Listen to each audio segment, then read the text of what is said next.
আসসালামু আলাইকুম রহমতুল্লাহ। হাদিসে কেরতাস বা কাগজের হাদিস সহিহ বুখারীতে 6 জায়গায় এই হাদিসটি এসেছে।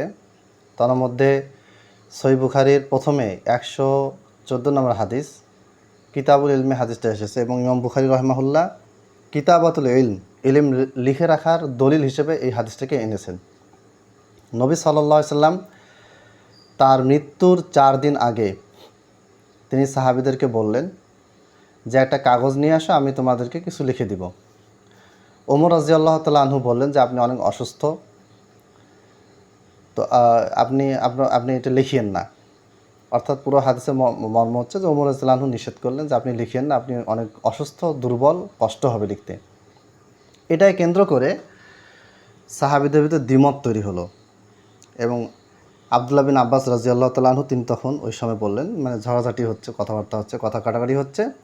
তখন আব্দুল্লাহ বিন আব্বাস বললেন যে কী মুসিবত হলো। এই হচ্ছে হাদিসের সারাংশ। পুরো হাদিসটা এরকম।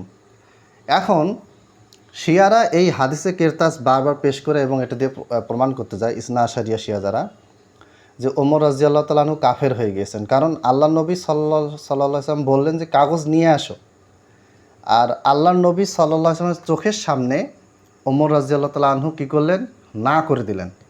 তারপরে নবীর আদেশকে তিনি কী করলেন, নবীর সামনেই তিনি এটাকে না করে দিলেন। তিনি নবীর মুখের উপরে না করার কারণে তিনি কাফের হয়ে গিয়েছেন। ঠিক আছে, কোনো সমস্যা নেই।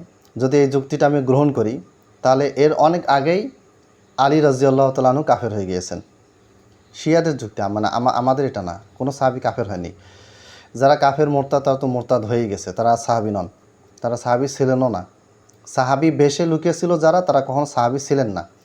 শাব্দিক অর্থের সাহাবী আর পারিভাষিক অর্থের সাহাবীর ভিতরে পার্থক্য আছে, এটা আমি আরেকদিন আলোচনা করব। এখন হুদায়বিয়ার সন্ধি 6ষ্ঠ হিজরিতে হয়েছিল। যে ঘটনাটা ওমর রাদিয়াল্লাহু তাআলা আনহুর কথা বললাম, এটা হচ্ছে নবী সাল্লাল্লাহু আলাইহি ওয়াসাল্লামের মৃত্যুর 4 দিন আগে, 10ম হিজরির শেষের দিকে বা 11 হিজরির শুরুর দিকে।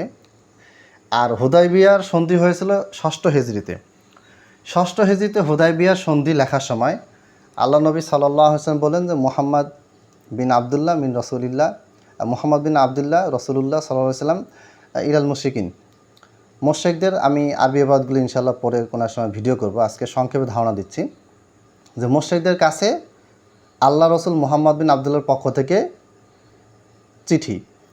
তো এইটা লেখার পরে মুশরিকরা বলল যে আল্লাহ নবী, আপনি আল্লাহ নবীর কথাটা, রসুলুল্লাহ কথাটা কেটে দেন, শুধু মুহাম্মদ বিন আবদুল্লাহ রাখেন। তখন আলী রাদিয়াল্লাহু তাআলা আনহুকে নবী সাল্লাল্লাহু আলাইহি ওয়াসাল্লাম বললেন যে এটা মুছে দাও। তখন আলী রাদিয়াল্লাহু তাআলা আনহু বললেন যে না, আপনি আল্লাহ রসুল, এটা লেখা থাকবে, এটা আমি মুছবো না। এখানে কি হলো, আল্লাহ নবী সাল্লাল্লাহু আলাইহি ওয়াসাল্লাম বললেন এক কথা, তার বিরুদ্ধাচারণ করলেন, মানে শিয়াদের মানে উসুল হিসেবে এটা বিরুদ্ধাচারণ না, বিরুদ্ধাচারণ কে করলেন, আলী। তাহলে ওমর যদি কাফের হয়, তার অনেক আগেই, 4 বছর আগেই আলী কাফের হয়ে গিয়েছে, শিয়াদের যুক্তি যদি মেনে নেই। কিন্তু আসলে বিষয়টা এরকম না। বিষয়টা হচ্ছে ওমর রাদিয়াল্লাহু তাআলা আনহু রাসূল সাল্লাল্লাহু আলাইহি ওয়াসাল্লামের প্রতি ভালোবাসা, সম্মানের কারণে তিনি এটা বলেছেন যে আপনি অসুস্থ, আপনার কষ্ট হবে, লিখিয়েন না, এটা তিনি বুঝিয়েছেন। একই কথা আলী রাদিয়াল্লাহু তাআলা আনহুর ক্ষেত্রে প্রযোজ্য। তিনিও আল্লাহ নবী সাল্লাল্লাহু আলাইহি ওয়াসাল্লামের ভালোবাসায়, সম্মান এটা বলেছেন যে আপনি আল্লাহ রসুল, এর চেয়ে সম্মানিত আর কি হতে পারে। এই কথাটা কখনই আমি মুছবো না, কাফেরদের কথায়, মুশরিকদের কথা আমি এটা মুছবো না, আপনি বললেও মুছবো না, কারণ এটা আপনার প্রাপ্য সম্মান। তো এই দুইটাই একই জিনিস, দুজনই আল্লাহ রসুল সাল্লাল্লাহু আলাইহি ওয়াসাল্লামের প্রতি ভালোবাসার আতিশয্যে তারা বাহ্যিকভাবে বিরোধিতা করেছেন, কিন্তু এটা আসলে বিরোধিতা নয়। 1 নম্বর পয়েন্ট। 2 নম্বর পয়েন্ট, যদি এটা বিরোধিতা হতো তাহলে আল্লাহ নবী সাল্লাল্লাহু আলাইহি ওয়াসাল্লাম তো বলে দিত ওমরকে যে তুমি আমার বিরোধিতা করেছো, আল্লাহ তাআলা আয়াত নাজিল করতেন যে ওমর গুমরাহ হয়ে গিয়েছে। সেটা তো আল্লাহ করেন নাই। যেভাবে আলীর ব্যাপারে আল্লাহ নবী সাল্লাল্লাহু আলাইহি ওয়াসাল্লাম এরকম কোনো মন্তব্য করেন নাই, সেইভাবে একইভাবে ওমরের ব্যাপারেও আল্লাহ নবী সাল্লাল্লাহু আলাইহি ওয়াসাল্লাম এরকম কোনো মন্তব্য করেন নাই। আচ্ছা, এখন আল্লাহ নবী সাল্লাল্লাহু আলাইহি ওয়াসাল্লাম কী লিখতে চেয়েছিলেন, এটা মুসান্নাফ ইবনে আবি শায়বাতেও আছে, সহিহ মুসলিমও আছে। যে পরবর্তীতে আয়েশাকে জিজ্ঞেস করা হলো যে আল্লাহ নবী সাল্লাল্লাহু আলাইহি ওয়াসাল্লাম যে কথাটা লিখতে চেয়েছিলেন সেটা কী ছিল। তখন আয়েশা বললেন যে আল্লাহ নবী সাল্লাল্লাহু আলাইহি ওয়াসাল্লাম আমাকে বললেন যে তুমি তোমার বাবাকে ডাকো এবং তোমার ভাইকে ডাকো, মানে আবু বকরকে ডাকো রাদিয়াল্লাহু তাআলা আনহু এবং তোমার ভাই আব্দুর রহমান রাদিয়াল্লাহু তাআলা আনহুকে ডাকো। এরপরে আল্লাহ নবী সাল্লাল্লাহু আলাইহি ওয়াসাল্লাম লিখে দিলেন যে প্রথম খলিফা হবে আবু বকর, দ্বিতীয় খলিফা হবে ওমর। তাহলে বোঝাচ্ছে পরবর্তীতে আল্লাহ নবী সাল্লাল্লাহু আলাইহি ওয়াসাল্লাম এটা লিখে দিয়েছেন, বলে দিয়েছেন, এবং সেটা মৃত্যুর আগেই এই 4 দিনের ভিতরে ঘটনাগুলি ঘটিত হয়েছে। একবারও আল্লাহ নবী সাল্লাল্লাহু আলাইহি ওয়াসাল্লাম কখনোই ওমরের ব্যাপারে এরকম কোনো মন্তব্য করেন নাই। আরেকটা হাদিস আছে যে আল্লাহ নবী সাল্লাল্লাহু আলাইহি ওয়াসাল্লাম বলেছেন যে লা ইউসাল্লিয়ান্নাল আসরা আহাদুকুম আল আসরা ইল্লা ফি বানি কুরাইযা। বনি কুরাইজায় যাওয়ার আগে তোমরা কেউ আসরের সালাত পড়বে না। একদল সাহাবী রাস্তায় সালাত পড়লেন, আসরের ওয়াক্ত হয়ে গিয়েছে তাই। আরেক দল সাহাবী বনু কুরাইজায় গিয়ে সালাত পড়লেন।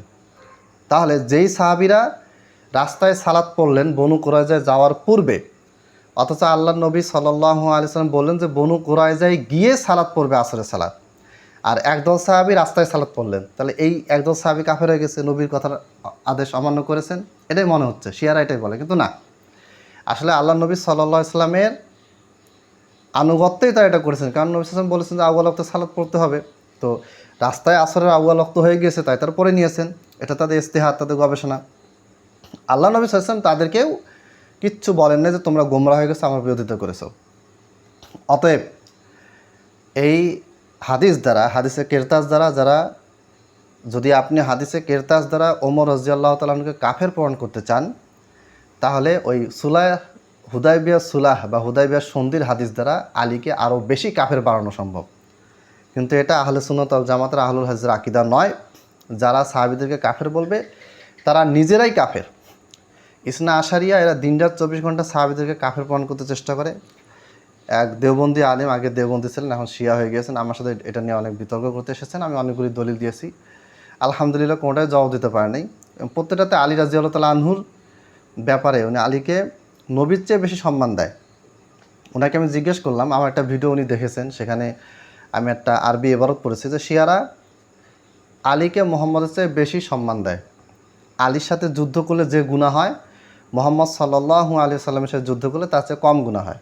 এইরকম আকীদা তাদের। এটা আমি তাকে দেখিয়ে বললাম যে আপনি বলেন তো এই আকীদা ঠিক না ঠিক। উনি কোনোভাবে এটা উত্তর দেয়নি, এড়িয়ে গিয়েছে। মানে উনি বিশ্বাস করেন নবী সাল্লাল্লাহু আলাইহি ওয়াসাল্লামের সাথে যুদ্ধ করলে যে গুনাহ হবে, তার চেয়ে বেশি গুনাহ, তার চেয়ে বেশি নিকৃষ্ট কাজ আলী রাদিয়াল্লাহু তাআলা আনহুর সাথে যুদ্ধ করলে। নাউযুবিল্লাহি মিন যালিক। এই আকীদা সব জায়গায় ছড়িয়ে গেছে, ছড়াচ্ছে। লেবানন, ইয়েমেন, সিরিয়া, ফিলিস্তিনের একটা অংশ, দ্রুজ যাদেরকে আমরা চিনি, শিয়াদের থেকে তারা এসেছে। তো তাদের এই কুফরি আকীদাগুলি আমাদেরকে বর্ণনা করতে হবে এবং এগুলি জানতে হবে। গোটা বাংলাদেশে অনেক মানুষ শিয়া, সে নিজেও জানে না সে শিয়া।